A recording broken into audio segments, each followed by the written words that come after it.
खमा गणित सबकम कैसे हैं आप सब लोग। आई होप आप सब लोग अच्छे होंगे। मैं भी एकदम बढ़िया हूँ। चलें तो अब आज का व्लॉग शुरू करते हैं। देखिए मैं आपके बना जा चुके थे, फिर मुझे मतलब मैं कंटिन्यू पढ़ाई कर रही थी बहुत दिनों से, और क्योंकि कोई एग्ज़ाम शायद आने वाली है या वैकेंसी, तो उसके लिए मैं पढ़ रही थी, तो मुझे अलमीरा साफ़ करने का टाइम नहीं मिल रहा था। और मैं ऐसे रोज़ सोचती थी, और मुझे ऐसा होता है कभी कभी जैसे मैं पढ़ के या थक जाती हूँ तो मैं घर के काम करके अपने माइंड को फ्रेश करती हूँ। जैसे अब किसी को कुछ करना पसंद होता है, किसी को कुछ, मैं या तो खाना बना लेती हूँ या तो कुछ काम कर लेती हूँ।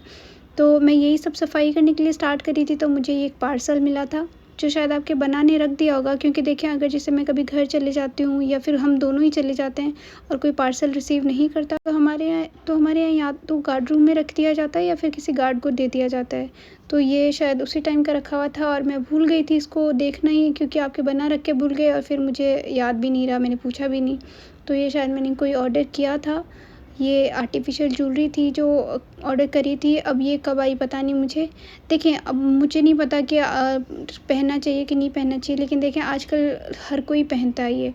और क्यों पहनता है, जैसे मैं अब ये नहीं, मेरे पास रखड़ी स्टिच फूल है पर मैं ये नहीं रखती थी, क्योंकि ये मैंने ना मतलब जैसे मैं कभी घर जाती हूँ या ससुराल जाती हूँ, तो अगर मैं अपनी गोल्ड के रखड़ी और स्टिच फूल लेकर जाती हूँ, तो मुझे ऐसे होता है कि मतलब मैं पूरी रात सो नहीं पाती। मुझे ये डर रहता है कहीं चोरी ना हो जाए, कहीं गिर ना जाए या फिर कोई निकाल ना ले, तो मतलब मुझे ना बहुत डर रहता है। तो ये इतनी अनसेफ़ रहती है कि मैं कहीं आती जाती हूँ तो मुझे लेकर आनी जानी पड़ती है। तो मैंने सोचा ये 1-2 छोटी चीज़ें मैंने मँगवा ली थी, और ये शायद उसी टाइम की आई हुई थी और मुझे याद ही नहीं रहा। तो फिर उसके बाद में मैं यही सफाई कर रही थी, तो ये सब पोशाकें वगैरह मुझे समेट के रखनी थी। अब है ना, बहुत सारी चीज़ें होती हैं कि आपको पोशाकों मेरे से पता नहीं होता, या फिर पर जैसे अपनी ये पोशाकें होती हैं तो जो भी जैसे या जरी की हो गई या कुंदन की हो गई, तो इनको कभी भी आप पॉलीथीन में नहीं रखें, क्योंकि पॉलीथीन से कुंदन और जरी काली पड़ जाती है।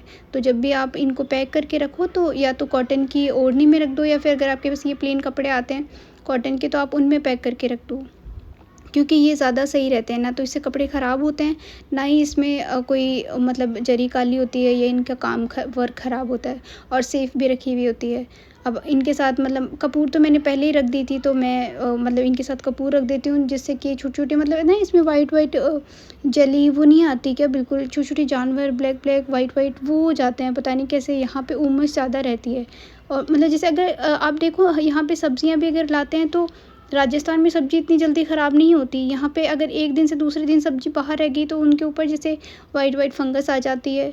तो ऐसा ही यहाँ अलमारियों में होता है, मतलब पता नहीं इतनी ज़्यादा उमस से या वाइट-वाइट पता नहीं कौन-सी, अपने यहाँ केसारी बोलते हैं। अब यहाँ क्या होता है पता नहीं, वो हो जाती है बहुत सारी। मतलब मैं ऐसे होता है मैं उनको निकालती हूँ फिर वापस, अब वहाँ पे मैंने कपूर भी डाल के रखा है, या लेकिन आप मुझे बताएँ उसमें मैं क्या रखूँ कि उनसे वो चीज़ें ना आए। और क्योंकि ना उससे एक तो स्मेल हो जाती है, और वो बिल्कुल छोटे-छोटे जानवर होते हैं कि अगर आप बिना झड़काए या ऐसे पहन लेते हैं, जैसे अब इमरजेंसी होती है या जल्दी कहीं जाना होता है तो ऐसे ही पहन लो, तो फिर वो जानवरों की दिक्कत होती है। तो इसलिए अब इसमें मैं क्या रखूँ, मतलब जैसे मच्छरों वाली दवाई होती है तो मैंने वो भी छिड़क के देख ली है, कपूर रख दे दिया है। तो यही सब ये पोशाकें वगैरह मैंने पैक करी थी, क्योंकि मैं जैसे डांस वीडियोज़ बना ली तो अच्छे से इनको समेट के रख दी, लेकिन बस समेट के रख दिया। अब इनको ऐसा नहीं था कि मैंने ओढ़नियों में पैक करके रखा था। अब बाकी जब कभी डांस करूँगी तो वापस निकालूँगी, वापस पैक कर दूँगी। लेकिन जैसे मुझे ऐसे होता है कि कोई आ जाता है या फिर लेट हो जाती हूँ, तो फिर मैं पैक करके समेट के रख देती हूँ। फिर मुझे बाद में याद नहीं रहता कि ओढ़नी में रखी थी कि नहीं रखी थी। तो यही सब चीज़ें, और फिर पूरी अलमीरा में ऐसे ही हो रहा था कि कॉटन के भी सूट मिक्स हो गए थे, ये पोशाकें वगैरह भी मिक्स हो गई थी, और बहुत दिन ऐसे हो गया था मतलब। और पढ़ते-पढ़ते मुझे ऐसे हो गया ना कि सुबह-सुबह मैंने ऐसे न्यूज़ पढ़ी थी कि ये पेपर लीक हो गया, क्योंकि जब मैंने लास्ट टाइम असिस्टेंट प्रोफ़ेसर का एग्ज़ाम दिया था तो उसका पेपर लीक हुआ था।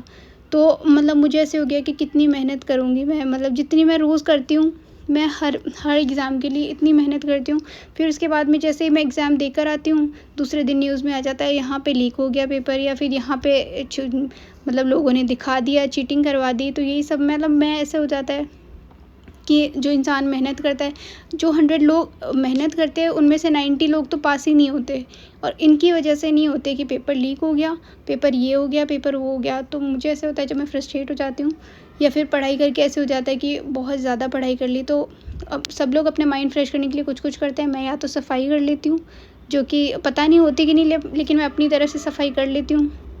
और या फिर मैं खाना बना लेती हूँ। अब ऐसा है कि खाना खूब सारे लोग हो तो बनाने का ऐसा भी रहे कि चलो कोई ना कोई खा लेगा। अब हम 2 लोग होते हैं, अब 2 लोग में कौन खाएगा? अब बहुत बार ऐसे भी होता है कि मैं कुछ बना के बाहर भी खिला देती हूँ, या इनके यहाँ पे कोई फ्रेंड्स वगैरह कलीग होते हैं तो गेस्ट वो आ जाते हैं, तब मैं बहुत खुशी से ऐसे बनाती हूँ।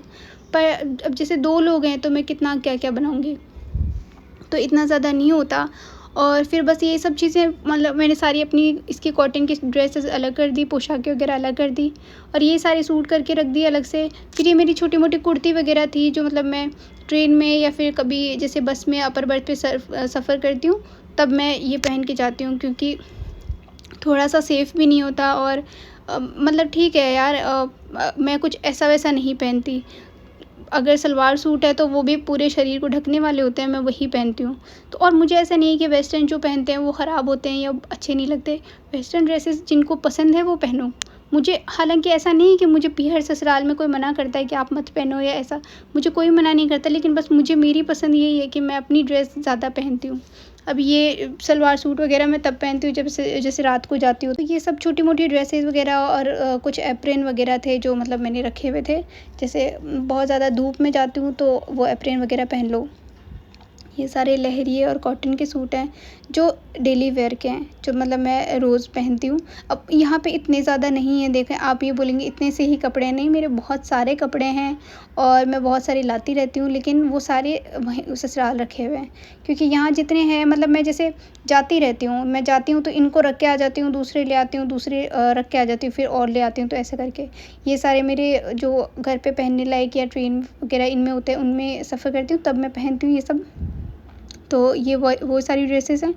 और मतलब ये ना ऐसे है कि इनको मैं रख देती हूँ, ठीक है? फिर ये मैं बहुत टाइम बाद में निकालती हूँ, तो मतलब मुझे इनका पहनने का वो भी नहीं रहता कि इनको पहनने हैं, निकालने हैं, बस ये समेटे हुए रखे रहते हैं, ठीक है? उसके बाद में ये मेरे बॉक्सेस वगैरह थे जिसमें मेरी स्किन केयर और चूड़ियाँ वगैरह ये थे, जो मतलब ठीक है जमे हुए थे हालाँकि, क्योंकि कल परसों मैंने थोड़े दिनों पहले मैंने एक वीडियो बनाई थी चूड़ियों की, तो तभी रखे थे मैंने जमा के। लेकिन कुछ-कुछ मेरा स्किन केयर का सामान इधर-उधर कर देती हूँ, मतलब जैसे मैं सुबह वाले बॉक्स में शाम के भी डाल देती हूँ, शाम वाले में सुबह वाले डाल देती हूँ। तो वही सब करते-करते मेरे को टाइम लग गया और इसमें मैं मेरे सारे स्किन केयर वगैरह, हालाँकि देखिए मैं ज़्यादा कुछ नहीं करती, मेकअप मैं बिल्कुल नहीं करती हूँ। ठीक है, मेरा चेहरा जैसा भी आता है ठीक है, मेरे चेहरे पे ज़्यादा एक्ने वगैरह नहीं है, लेकिन मैं फिर भी ऐसा नहीं है कि कवर अप करने के लिए मेकअप वगैरह करती हूँ। हाँ, जैसे कोई फंक्शन वगैरह होते हैं तो मैं कर लो, ठीक है, जैसे थोड़ा बहुत कर लिया। लेकिन मतलब मैं घर पे रहती हूँ या वीडियोज़ भी वगैरह मैं बनाती हूँ तो मैं मेकअप नहीं करती हूँ। अब चाहे इस बिहाफ़ पे आप मुझे जज कर लें, लेकिन मुझे ऐसा है कि आप नेचुरल जितना रहोगे उतना ज़्यादा अच्छा है। तो ये सब चीज़ें मैंने करी। अब ये साफ़ करते-करते मतलब बहुत टाइम भी निकल गया था। और पता है मतलब अगर आप ये सब करते हो तो आपका माइंड बिल्कुल डाइवर्ट हो जाता है, क्योंकि अपना ध्यान इधर-उधर चला जाता है और किसी काम में लग जाते हैं, तो अपना माइंड, मेरा तो माइंड इन्हीं से सही हो जाता है कि चलो कोई बात नहीं, थोड़ा काम कर लिया, माइंड फ्रेश हो गया, तो वापस पढ़ने बैठ जाओ। लेकिन है ना मतलब बहुत बार ऐसे होता है कि मैं तो इतनी ज़्यादा ऐसे हो जाती हूँ कि यार अब कौन, मतलब मुझे कितना पढ़ना है, क्या पढ़ना है, मतलब मैं ये सब मतलब अभी मैं ये करते-करते भी यही सोच रही थी कि मुझे इतना सिलेबस कवर करना है और मतलब मुझे कैसे हो जाएगा, अगर नहीं होगा मतलब, क्योंकि ना मैंने अभी लास्ट जब एग्ज़ाम था, एक एग्ज़ीक्यूटिव ऑफ़िसर का एग्ज़ाम था, उससे पहले जब असिस्टेंट प्रोफ़ेसर का दिया था, उससे भी पहले मेरे ईओ आरओ का एग्ज़ाम था, जिसमें मतलब ज़्यादा सीट नहीं थी, हालाँकि 71 सीट्स थी, राजस्थान का पेपर था। और मतलब मैंने 6 महीने कंटिन्यू बहुत मेहनत करी। अब हालाँकि देखिए मैं किसी को बता नहीं पाऊँगी कि कितनी मेहनत करी, क्योंकि किसी को नहीं पता ना, क्योंकि मैंने पढ़ाई करी है ना? तो मैंने बहुत मेहनत करी, हद इतना ऐसा है कि ठीक है मेरा मतलब मैंने हर चीज़ टिप्स पे याद करी थी। एक उसमें मतलब टॉपिक था या फिर मतलब उसका एक सिलेबस में एक और उसने चैप्टर वगैरह या फिर एक मतलब राजस्थान के म्युनिसिपैलिटी पार्ट जो था वो कवर किया हुआ था। मतलब उसमें कुछ रूल्स थे, 395 करके रूल्स वगैरह थे। मतलब वो मैंने इतना अच्छे से पढ़ा था, बहुत डीपली मैंने उसको याद किया। एक-एक टिप्स पे मैंने वो 395 रूल्स वगैरह याद करे। उसके अलावा भी कुछ अलग-अलग और रूल्स वगैरह थे, सब याद करे और पेपर भी मेरा बहुत अच्छा हुआ था, नो डाउट बहुत अच्छा हुआ था। लेकिन जब मैं घर पे आई तो वही बीकानेर में पेपर लीक हो गया। और एनीवेज़ इसके साथ में देखिए मुझे एक चीज़ मिली थी, जो मेरा भाई लेकर आया था बैंकॉक से। जो मुझे याद भी नहीं था, मतलब रख दी थी, मैं भूल गई थी। और मतलब मैं ऐसी चीज़ होती है जो सामने होती है या फिर मैं डेली यूज़ करती रहती हूँ तो मुझे याद रहती है, और ये मुझे याद भी नहीं रही। ये वॉच थी, अब ये लाई भी, और ये रखी इसलिए है क्योंकि मैं कभी वॉच पहनती ही नहीं हूँ। चूड़ियाँ पहनती हूँ तो मैं वॉच नहीं पहनती। अब ऐसा है कि वेस्टर्न पहनो या फिर कुछ और पहनो तो आप कैरी कर सकते हो, लेकिन मैं नहीं पहनती, तो मतलब ये रखी थी तो ये सामने आ गई। तो ये मेरा भाई बैंकॉक से लेकर गया था जब घूमने गया था तब। उसके बाद में ये मैं बुक्स साफ़ करी थी। अब देखिए, ये नेट के लिए जो मैंने तैयारी करी थी, अभी असिस्टेंट प्रोफ़ेसर के लिए मैंने उसके लिए ये सब पढ़ी थी। तो मैं सिर्फ़ ये बता रही हूँ कि मैंने कौन-सी पढ़ी थी, मैं ऐसे नहीं बोल रही हूँ। मैं रिकमेंड कर सकती हूँ कि ये बहुत अच्छी बुक्स है, लेकिन मैं ऐसे नहीं बोल रही हूँ कि आप इन्हीं पढ़ें। अगर आप किसी को और को पढ़ रहे हैं तो वो देखें, आपकी इच्छा है। ये दोनों क्वेश्चन बैंक थी जो राजस्थान की थी, एक तो राजस्थान की थी, एक पूरी हिस्ट्री थी, इंडियन हिस्ट्री। उसके अलावा ये एक आर्या पब्लिशर की है या फिर अरिहंत की है, जो इंडियन हिस्ट्री है, जो मतलब ऐसा है कि आपको पूरी इंडियन हिस्ट्री कवर करता है। जब आप पूरा सिलेबस कवर कर लेते हैं तो आप इसको कंपाइल में रिवीजन के लिए पढ़ सकते हैं, और नो डाउट ये बहुत अच्छी बुक है। आप एक बार अगर इंडियन हिस्ट्री, मतलब हिस्ट्री से आपने मास्टर्स किया या फिर आप नेट की तैयारी कर रहे हैं तो आप इसको ज़रूर पढ़ें। और ये सारे नोट्स हैं, जब मैंने EORO की तैयारी करी थी और उससे पहले मैंने एक RPSC प्री दिया था, तब मैंने उसके लिए इसकी तैयारी करी थी, तब मैंने ये बुक्स मंगवाई थी, पढ़ी भी थी। अभी भी हालांकि ऐसा नहीं है कि मैं इनको नहीं पढ़ती, जैसे राजस्थान के या फिर कोई सिलेबस होता है तो मैं इनको पढ़ती हूँ, क्योंकि देखिए मेन पॉइंट्स इनमें से आते हैं। मैं ऐसे नहीं बोली बुक्स में से मत पढ़ो, बुक्स में से पढ़ो, लेकिन उसके बाद में आप इसे पढ़ें। और ये एंशिएंट हिस्ट्री की बुक थी जो केसी श्रीवास्तव की थी। ये मेरे पास दोनों बाइलिंगुअल है, मेरे पास इंग्लिश में भी है, हिंदी में भी है। अब इंग्लिश की मैंने पहले पढ़ ली थी तो मैंने उनको रख दी। अब मैं हिंदी में वापस इनको रिवाइज़ करी थी तो मैं इनको पढ़ रही थी। ये वर्ल्ड हिस्ट्री की है जो माथुर सर की है, शायद JN माथुर है। अच्छी बुक है, बहुत अच्छी है। इसके अलावा एक और बुक है, शायद वो इधर रखी हुई है। वो छोटा-सा पार्ट है, मतलब आप जब इसको पढ़ लो अच्छे से तो जब रिवीजन हो तो उसको पढ़ लो। और ये मॉडर्न हिस्ट्री की है जो स्पेक्ट्रम है। इसके बाहर से कुछ नहीं आता। हाँ, लेकिन अगर आपको पढ़ना है हिस्ट्री तो एक और बुक आती है, शायद माथुर की आती है, नहीं, बिपिन चंद्रा की बुक आती है, वो आप पढ़ सकते हैं, वो भी अच्छी बुक है। इसके अलावा एक नेट में इंडियन आइडियोलॉजी की एग्ज़ाम पेपर होता है, मतलब टॉपिक है, तो उसके लिए या तो ये श्रीधरन की है जो ज़्यादा नहीं करता कवर, लेकिन ठीक है, छोटी किताब है, एक बार आप पढ़ सकते हो। लेकिन जो जिसमें से ज़्यादा क्वेश्चन आते हैं वो विकास नोटियाल की है, आप उसको पढ़ सकते हो, बहुत अच्छी बुक है। मतलब जितनी भी हिस्टोरिकल आइडियोलॉजी आती है वो सारी उसी में से आती है, उसके बाहर से कुछ भी नहीं आता। मतलब ज़्यादा नहीं है, लेकिन एक छोटा टॉपिक कवर करता है वो उसका सिलेबस में। एक ये है जो इंडियन हिस्ट्री है, ये शायद भास्कर की है, अरविंद भास्कर। ये UPSC के लिए जब मैंने ली थी, क्योंकि देखिए UPSC का सिलेबस बहुत ज़्यादा वास्ट है, तो आपको जैसे नेट और मास्टर्स के जितना हिस्ट्री नहीं पूछते हैं, तो एक लेवल तक की हिस्ट्री पूछते हैं या वर्ल्ड हिस्ट्री, तो उसके लिए आप ये भास्कर के, अरविंद भास्कर की ले सकते हैं। ये सारे नोट्स ही थे जो एक कोचिंग के हैं, जो मैं नहीं बोलती कि आप किसी जो मैं फॉलो कर रही हूँ उसी को पढ़ें, आप किसी भी कोचिंग के नोट्स पढ़िए।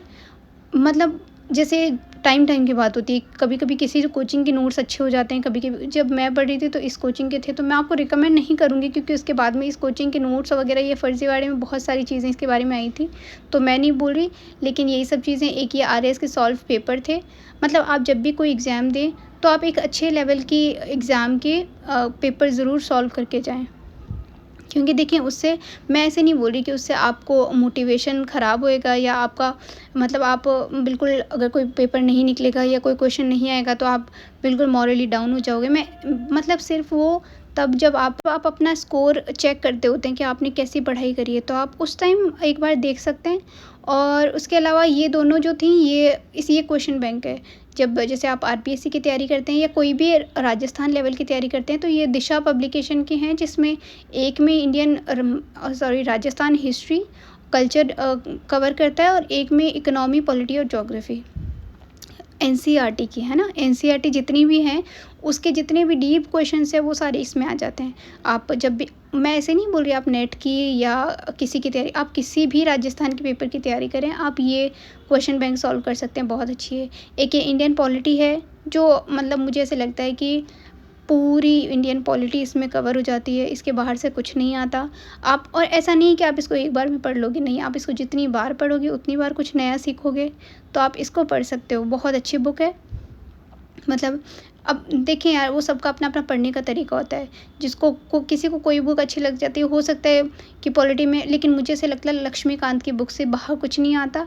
और आपको इससे ऐसा है कि अगर आप कोई भी अच्छे पेपर सॉल्व करोगे, तो इसी में से ज़्यादा से क्वेश्चन आते हैं। तो आप ये देख सकते हैं। मतलब देखें, मैंने जो तैयारियां करी है उसमें ज़्यादातर यही बुक्स काम में आई हैं। अब यूपीएससी की जो तैयारी करी थी उसके मेरे पास बहुत सारे नोट्स भी थे, बहुत सारी बुक्स भी थी, तो वो ससुराल रखी हैं। देखिए, क्योंकि मैं यूपीएससी की तैयारी फ़िलहाल नहीं कर रही हूँ, जब करूँगी शायद ले लूँगी। लेकिन मैंने बहुत सारे नोट्स भी बनाए, बहुत सारी बुक्स भी है। अब ये बुक्स हैं जो इनमें से हिस्ट्री के लिए बेशक आप सारा कवर कर सकते हो, क्योंकि जब मैंने नेट किया था तब मैंने यूपीएससी का ऑप्शनल पेपर की तैयारी करी थी, तो मैंने नेट का पेपर क्लियर किया था। क्योंकि मैंने पर्टिकुलर नेट के लिए पढ़ाई नहीं करी, मैंने ऑप्शनल के लिए पढ़ाई करी थी। और ऑप्शनल अगर आप दोगे तो वो नेट से भी ज़्यादा उसमें कवर करता है सिलेबस, और बहुत ज़्यादा डीप आता है उसमें भी। तो जब मैंने ऑप्शनल की तैयारी करी थी तो मैंने इतनी करी थी कि उससे मेरा नेट तो निकल गया, पर मेरी यूपीएससी नहीं निकला था। और मुझे इस बात का कोई दुःख नहीं था। मुझे ऐसे लगता है इंसान अगर मेहनत करता है, उसकी थोड़ी-सी कमी रह जाती है, या तो तब नहीं निकलता, या फिर देखें आपकी किस्मत है। मुझे ऐसा लगता है, मैं बहुत विश्वास करती हूँ कि इंसान की किस्मत बहुत मैटर करती है, क्योंकि मैं बहुत बार ऐसे पेपर देकर आई हूँ। मतलब मुझे ऐसे है कि पेपर निकल भी जाएगा, जब मैं कट ऑफ आके देखती हूँ कि लास्ट टाइम जितनी कट ऑफ आती है, और फिर जब इस टाइम ऐसे होता है कि बहुत ज़्यादा ऐसे होता है, लोग ऐसे बोल रहे हैं हाँ इतनी कट ऑफ जाएगी, लेकिन उतनी नहीं जाती, उससे कितनी ज़्यादा हाई चली जाती है। और फिर मैं इतना ऐसे होता है, मुझे कोई बात नहीं, मुझे ऐसा होता है ठीक है, कोई बात नहीं, नहीं निकला होगा। लेकिन जो आस-पास के लोग हैं हाई, वो बड़ा परेशान करते हैं, अच्छा नहीं हुआ, पढ़ाई ठीक से नहीं करी होगी, ध्यान से नहीं पढ़ाई करी होगी। और अभी भी ऐसा नहीं है, मुझे नहीं बोलते, अभी भी मुझे बहुत लोग बोलते हैं, अच्छा ये तो यूट्यूब पे वीडियोज़ बनाती है तो पढ़ती नहीं होगी। कोई बात नहीं, आप बोलिए, आपको नहीं पता मैं पढ़ती हूँ कि नहीं पढ़ती। मुझसे जितना पढ़ाई होती है मैं पढ़ लेती हूँ, और मुझे ऐसा लगता है जितना मैं कर पाती हूँ मैं उससे कहीं ज़्यादा करती हूँ। क्योंकि लाइफ़ में ज़रूरी नहीं है कि आपके माइंड एक जैसा रहे हमेशा। बहुत सारी चीज़ें अप डाउन भी होती है, बहुत सारे इश्यूज़ भी आते हैं। और ये सब बातें करते करते देखें, मैंने पूरी अलमीरा जमा दी है। अब देखें, यहाँ क्वार्टर्स वगैरह में ऐसी ही अलमीरा होती है। उसके अलावा मैंने घर में ये पेंटिंग बनाई है, तो आप बताना ये कैसी लगी। अब देखिए, क्वार्टर्स में हम लोग ज़्यादा पेंटिंग वगैरह नहीं कर सकते, क्योंकि पेनल्टी लगती है जब हमारे चेक होते हैं, या फिर हम पोस्टिंग आउट जाते हैं तो हमको वापस पेनल्टी भर के जाना होता है। तो आप मुझे ये ज़रूर बताना ये पेंटिंग कैसी लगी, और कौन सी पेंटिंग है, और ब्लॉग कैसा लगा मुझे प्लीज़ ज़रूर बताना। सब्सक्राइब कीजिए, ध्यान रखिए, खुश रहिए, बाय बाय। फिर मिल